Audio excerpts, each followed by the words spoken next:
Say hello to Ian Parker. No fun in this segment. You should have your pencil and your pen ready to take notes. Ian is up and up big for the year, which means we are up big for the year because I tail just about everything he sends my way. Duck, hello. Great to see you. Despite a wealth of championship fight experience, Israel Adesanya has been bet from as high as -175 to -115 for the middleweight title championship of the world against Dricus Du Plessis. Do we dare fade Izzy here? I'm not. I think a lot of people will because they think that Dricus Du Plessis has that bull in your face mentality that Izzy has not had the greatest success against. However, he looks like he's in the best shape of his life. He's in his backyard. And Joe, let's be honest here. If he were to lose this fight, he's never touching UFC gold again. I think that means something to him.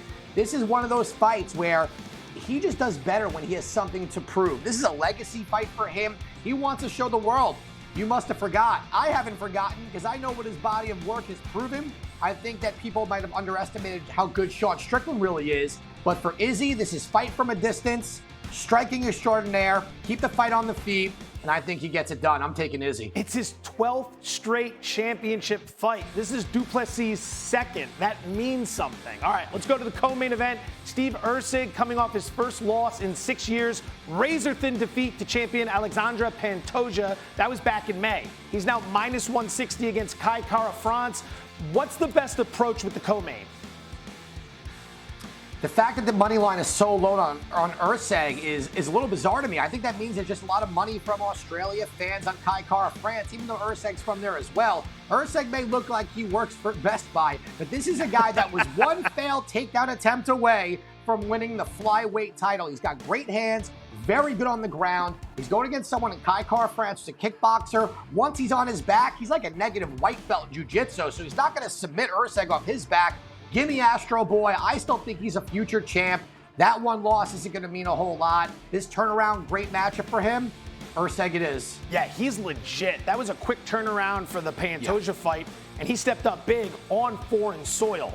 Dan Hooker, Tai Tuivasa, Li Jingliang, all dogs on the main card at +185 or higher. Would you bet any of them to spring the outright upset?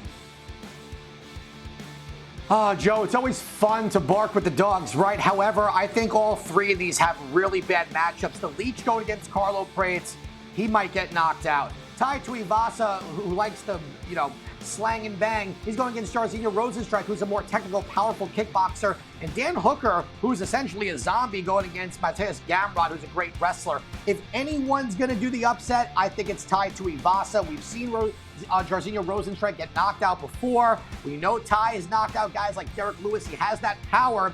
If he could land first before getting knocked out himself, he would be the one. But otherwise, it's a tough one. I hate to be that guy, but I don't see any of the three of them winning. That's all right. We've now arrived at the portion of the interview with my two favorite questions. Number one, 7 fights between the prelims and the early prelims. What's your best bet amongst those 7 bouts? I'm rocking with Luana Santos here. Very good prospect, undefeated in the UFC. 2 of her 3 fights have been by finish. She's going against someone in Casey O'Neill, and Casey was one of those top prospects for a while. Since she beat Roxanne Modafferi, she had a really bad knee injury. Since she's come back, she's lost twice. Her last fight, she lost by submission. Luana could do it on the feet. She's going to have a major advantage. She takes this fight to the floor. Give me Luana Santos. I think she continues. I think you got a future here with Luana who will fight for a title someday. All right, you know me. I love my job, but I hate to work. I'm looking to shut it down. What's the Ian Parker early retirement parlay of the week? On a few of these, we got pretty close. And the last one I said to you, Joe, I got to do better. I got to go crazier with the odds. So at plus 26,000, I think that will do it. So let's take a look. Give me Izzy Adesanya win by decision or KO. Either way, -115, I'll take it.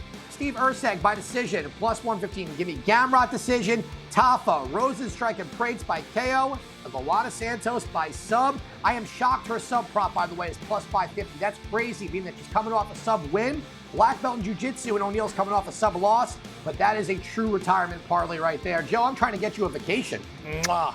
Love you, my man. Great stuff as always.